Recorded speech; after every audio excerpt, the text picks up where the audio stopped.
Assalamualaikum warahmatullahi wabarakatuh. Halo kawan-kawan semua, kembali lagi bersama saya Manakasan Channel. Di video kali ini saya akan menceritakan chapter ke-9 dari manga Kami-sama no Yutori. Seperti biasa, sebelum video dimulai jangan lupa tinggalkan jejak dengan cara menekan tombol like dan subscribe di akhir video.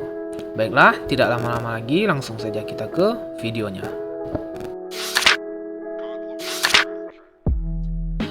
Lanjut dari chapter sebelumnya, dengan bergabungnya Akimoto, kini Shun dan Shoko dapat memenuhi syarat untuk tantangan kali ini. 97, 98, 99, 100. Di video sebelumnya saya menyebutkan 1000 ya, itu salah tuh, yang betul itu dia 100. Akhirnya mereka dapat menyelesaikan tantangan kali ini dan Shun terkapar dengan nafasnya yang terengah-engah. 4 orang, 1000 lompatan, selamat. Kemudian kedua boneka itu pun terjatuh dan mulai mencair. Muncullah 2 orang dari boneka Kokeshi yang mencair tadi, seseorang yang berbadan kekar dan juga seseorang yang berbadan gemuk. Ketika keadaan sudah mulai tenang, Shun mengambil kunci yang mereka menangkan dan mulai diskusi dengan orang-orang yang selamat. Hal pertama yang ingin dipastikan oleh Shun, apakah mereka yang selamat ini juga memenangkan permainan Darumasan dan juga si kucing. Setelah mendapat kepastian, mereka pun mulai memperkenalkan diri. Yang pertama adalah Oku Eiji, boneka Kokeshi yang berjenggot tadi. Dan kemudian ada Akimoto Christopher Kento, Kokeshi yang dikira Shun adalah Akimoto yang ia kenal. Kemudian ada Maeda Kotaro, anak kelas 1 SMA yang berasal dari SMA Bandain. Ternyata ia juga diubah menjadi boneka Kokeshi dan kemudian diselamatkan oleh Akimoto. Kemudian ada Akimoto Ichika, anak kelas 2 SMA yang berasal dari SMA yang sama dengan pria yang ini. Dan ada pria yang ini, Takahata Shun, yang sekolahnya sama dengan cewek yang ini. Dan yang terakhir ada Hirai Shoko yang berasal dari SMA Putri Oisho. Cukup dengan perkenalannya, Akimoto pun mengajak Shun untuk pergi ke pintunya karena Akimoto merasa dengan jumlah orang segini maka Engacho itu akan menemukan mereka dengan mudah. Dengan jumlah segini, pikir Shun, Shun mendapatkan petunjuk untuk tantangan kali ini. Jika perkiraanku benar, maka kita membutuhkan 1 orang lagi. Selagi Shun menjelaskan, terlihat bayangan Kokeshi di balik dinding dan ternyata itu adalah Kokeshi dengan nama Engacho itu. Teman-teman, jangan bergerak, jangan misah. Kalau kita berpegangan tangan, kita akan baik-baik saja, sebut Shun. Kalian kekurangan 1 orang bajingan, sebut boneka Kokeshi. Kalau kalian tidak menambah 1 orang, maka nggak ada gunanya. Kalian akan mati, ulang boneka Kokeshi itu. Lalu ia pun pergi untuk mencari korban selanjutnya. Seperti dugaan Shun dan diperjelas oleh petunjuk yang diberikan oleh boneka Kokeshi itu, untuk membuka pintu ini dibutuhkan 7 orang dan juga tertulis angka 7 di depan pintunya. Itulah mengapa Shun berpikir mereka kekurangan 1 orang untuk menyelesaikan tantangan kali ini. Tunggu dulu, 1 orang? Apakah masih ada yang masih hidup? Karena yang kulihat sejauh ini hanyalah mayat-mayat, sebut Eiji. Jika kita tidak menemukan 1 orang, maka kita akan... Mereka pun terdiam membayangkan akibatnya. Di keheningan itu, mereka menemukan jalan dari kebuntuan mereka. Dari kejauhan terdengar suara ayunan tali, dan itu pertanda seseorang sedang melakukan tantangannya. Mereka bergegas menghampiri suara tali itu, dan tak disangka-sangka, yang mereka temui adalah Amaya Takeru.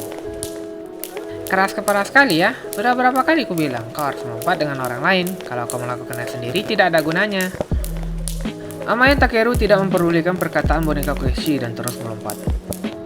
Ayo tolong dia, tenang semua. Dia mengatakan sesuatu. Aduh, perutku perih, jantungku sakit. Ya, tandanya Anda diserang penyakit mah. Saat mereka memperhatikan dengan seksama terdengar hitungan dari Amaya.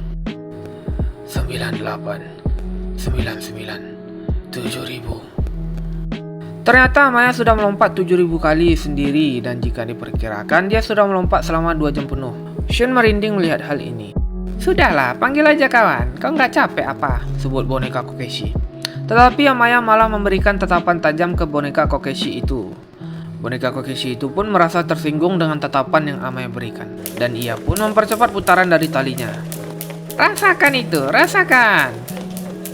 Putaran tali semakin cepat, tetapi Amaya dapat mengimbanginya. Rasakan ini, rasakan, mati sana!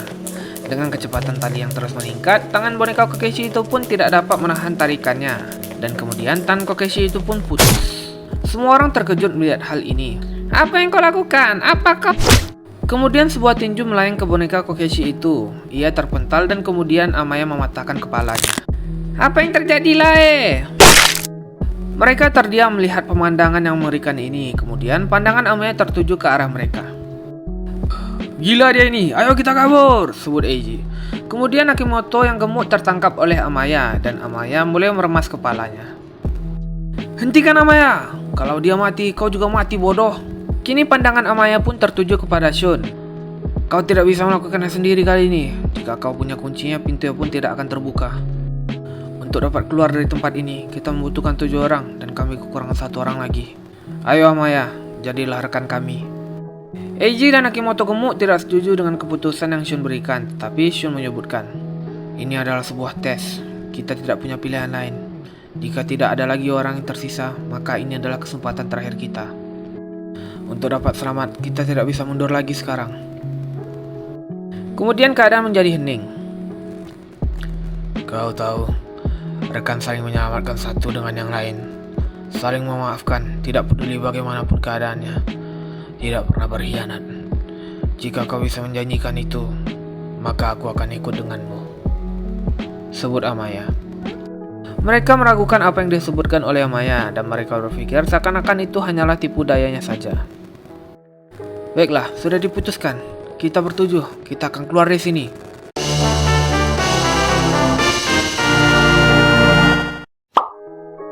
Akhirnya mereka sampai di pintu itu. Tanpa membuang waktu, mereka pun langsung memasangkan kuncinya. Kemudian pintu itu terbuka, tapi tidak terlihat apa-apa di dalamnya. Kemudian sebuah tali menjulur ke bawah dan mereka pun memeriksa talinya. Mereka menyimpulkan mereka harus memanjat untuk sampai ke ruangan berikutnya. Ketika mereka sedang memeriksa talinya, Shun tiba-tiba tertarik. Tali tertarik dengan cepat dan Eiji menyuruh mereka untuk berpegang pada talinya atau mereka akan tertinggal. Karena hal ini terjadi begitu cepat, Akimoto tidak sempat memegang talinya dan ia tertinggal seorang diri. Tetapi Amaya menggenggam tangan Akimoto sambil berkata, "Kita rekan, bukan?" Dan Akimoto pun berhasil melewati pintu itu di detik terakhir. Pintu itu pun tertutup dan hal ini menandakan akhir untuk tantangan boneka Kokeshi kali ini. Takahata Shun, Oku Eiji, Maeda Kotaro, Hirai Shoko, Akimoto Christopher Kento, Amaya Takeru, Akimoto Ichika. Hidup terdengar dari kunci Kokeshi itu. Setelah ditarik beberapa lama, kemudian mereka melihat sebuah cahaya. Mereka ditarik melalui sebuah sumur. Dan akhirnya mereka sampai di area berikutnya. Dasar pijakan mereka adalah sebuah pasir dan terdapat 8 buah bangunan. 4 di sisi mereka dan 4 bangunan lagi di seberang mereka. Dan terdapat sebuah garis besar di tengah-tengah yang bertuliskan Keep Out. Mereka berasumsi bahwa mereka berada di dalam persegi raksasa yang mendarat di atas rumah sakit. Selagi mereka mengamati, tiba-tiba terdengar sebuah suara. Ya, baiklah. Ya, baiklah. Ya, baiklah. Ternyata suara itu berasal dari patung anak-anak yang bertuliskan kegigihan. Kalian adalah yang pertama sampai di sini, sebutnya. Dan kini mereka pun menanti apa yang akan terjadi pada tantangan selanjutnya. Baiklah, itulah dia chapter ke-9 dari manga Kami-sama no Yutori yang berjudul 7000. Terima kasih kepada kawan-kawan yang sudah menonton hingga akhir. Jika teman-teman suka, silakan tinggalkan jejak dengan cara menekan tombol like dan subscribe. Jika kawan-kawan ingin mengecek video-video yang sebelumnya, bisa dicek di deskripsi ya di bawah ini. Dan juga jika kawan-kawan ada masukan dan saran, jangan lupa tinggalkan di kolom komentar. Baiklah, sekali lagi terima kasih sudah menonton, jaga kesehatan dan salam manaka. Bye.